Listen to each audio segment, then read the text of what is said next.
As Cleaning for a Reason, an ISSA charity program, celebrates 20 years of making a difference to cancer patients, we're sharing a deeply personal perspective, a powerful full circle moment that came back to support a family during one of life's most difficult times. In today's conversation, we reflect on what it feels like to receive the very help once given so freely and how a legacy of care, dignity, and compassion continues to live on through the lives it touches. It's my pleasure today to welcome Richard Leaton to the program. Richard, it's great to meet you. Well, thank you very much for having me. Absolutely. Can we start here? Could you introduce yourself, a little bit about your personal life, and share some initial thoughts on why you agreed to be here and talk about something both personal and perhaps difficult? I met my wife 35 years ago. She was a recent graduate in nursing, started out as a Navy nurse at the Naval Command Center in Washington, D.C., where she saw a variety of just very important patients. And that's where she transitioned into being a 34 year, 30, almost 35-year oncology certified nurse. Starting out in clinical trials, treating just some of the most impactful people of our nation as a very young Navy nurse, and all the way through her career. Took a little break, 10 years, as our children were young, and came off of nursing and went into opening a cleaning service where they could pick up our children at our house, and we got an office right at the front of our neighborhood. The school bus would drop them off there. They'd come and play video games in her office till she was done. But she still had a major tie-in to being an oncology nurse. And one way that she could continue that during her hiatus when our kids were very young and we wanted to spend more time was through Cleaning for a Reason. So it wasn't just hey, let's find a good cause and promote it. It was something that was in her DNA. It was her passion. And then when she got back into cancer nursing, she was able to continue in her career in cancer nursing up until last October. She was the clinical nurse supervisor over a 25-bed cancer unit in September, and then was abruptly diagnosed with Waldenstrom's leukemia as well as AL amyloidosis. Both are B cell um, blood cancers. And within a month, she was a patient on a cancer unit. And by January, she passed away. And being able to reach back out to Cleaning for a Reason, she kept a clean home. And man, did they step up. And when they found out that not only was she a cancer patient needing assistance, but that she had paid it forward for that 10 years of being able to do cleans for other people who needed it at that time. It was just very meaningful. Richard, thank you for sharing that. And I'm sorry for your loss. I can't imagine how hard that must be. But thank you for being here and helping others with this story, because I'm sure Karen would want those watching to embrace the concept of cleaning for a reason and help others. It's important to help others, but when all of a sudden you're the one needing help, it's very humbling. Um, for her to be willing to say, I need help with anything, be it 2 weeks post diagnosis, all of a sudden needing to start using a wheelchair because her cancer was so aggressive, to people having to, help her with basic tasks and wound care, to helping her clean her house. She knows how to clean houses, and the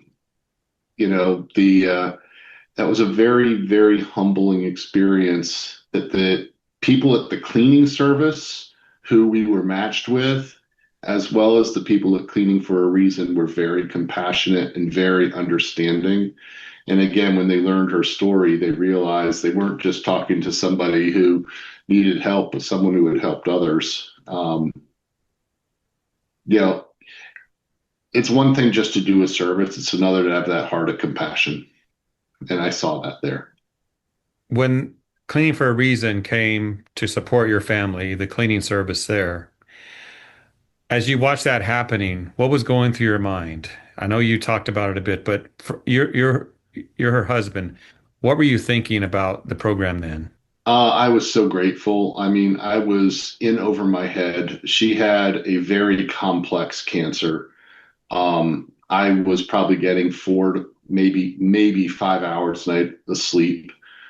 Cleaning was not my priority. It was her wound care and her she needs this medicine, she needs this kind of care, and I got to get her to these 17 appointments each day. And obviously I'm using some hyperbole there, but you get the idea. Um, but having a clean house was her comfort zone. And for someone to come in and do that, and we actually hired that service because I was in the middle. The other part of this is I had just accepted a new job just prior to her getting diagnosed in a different city. So my movers were already coming.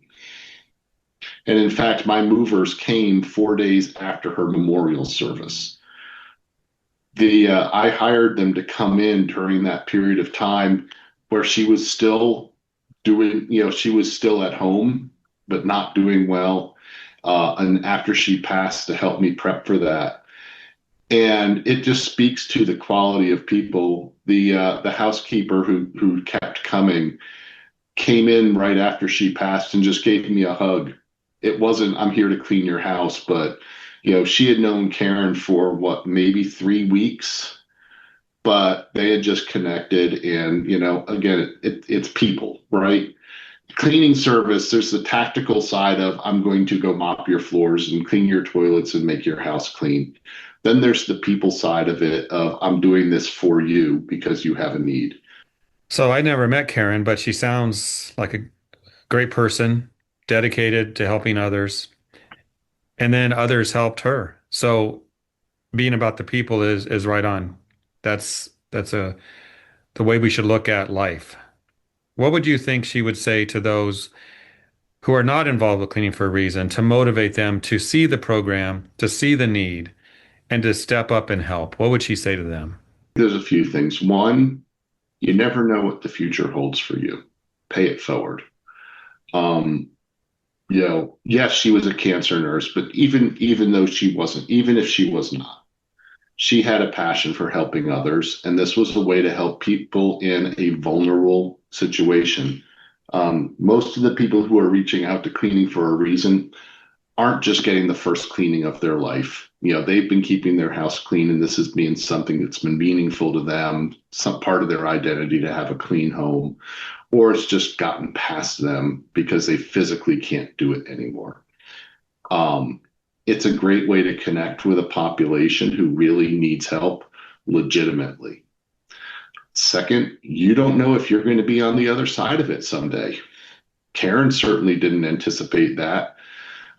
We went out for Mexican food on a Friday night. She started not feeling well. We went to the ER, found out she had cancer. 2 weeks later, she's in a wheelchair. 3 months later, she's dead. You don't know what's going to happen. And, she paid it forward and had no regrets having done so. Yes, it was a little bit of income. That's okay. You know, there's times for that to go to help other people in meaningful ways. Well, Richard, your story, Karen's story, hopefully will motivate those watching to help those who need the help. And that's the point. It's not about business. It's not about income. It's about being there for those who need it. So I want to thank you for your thoughts and your tears at the same time. Well, thank you for having me today.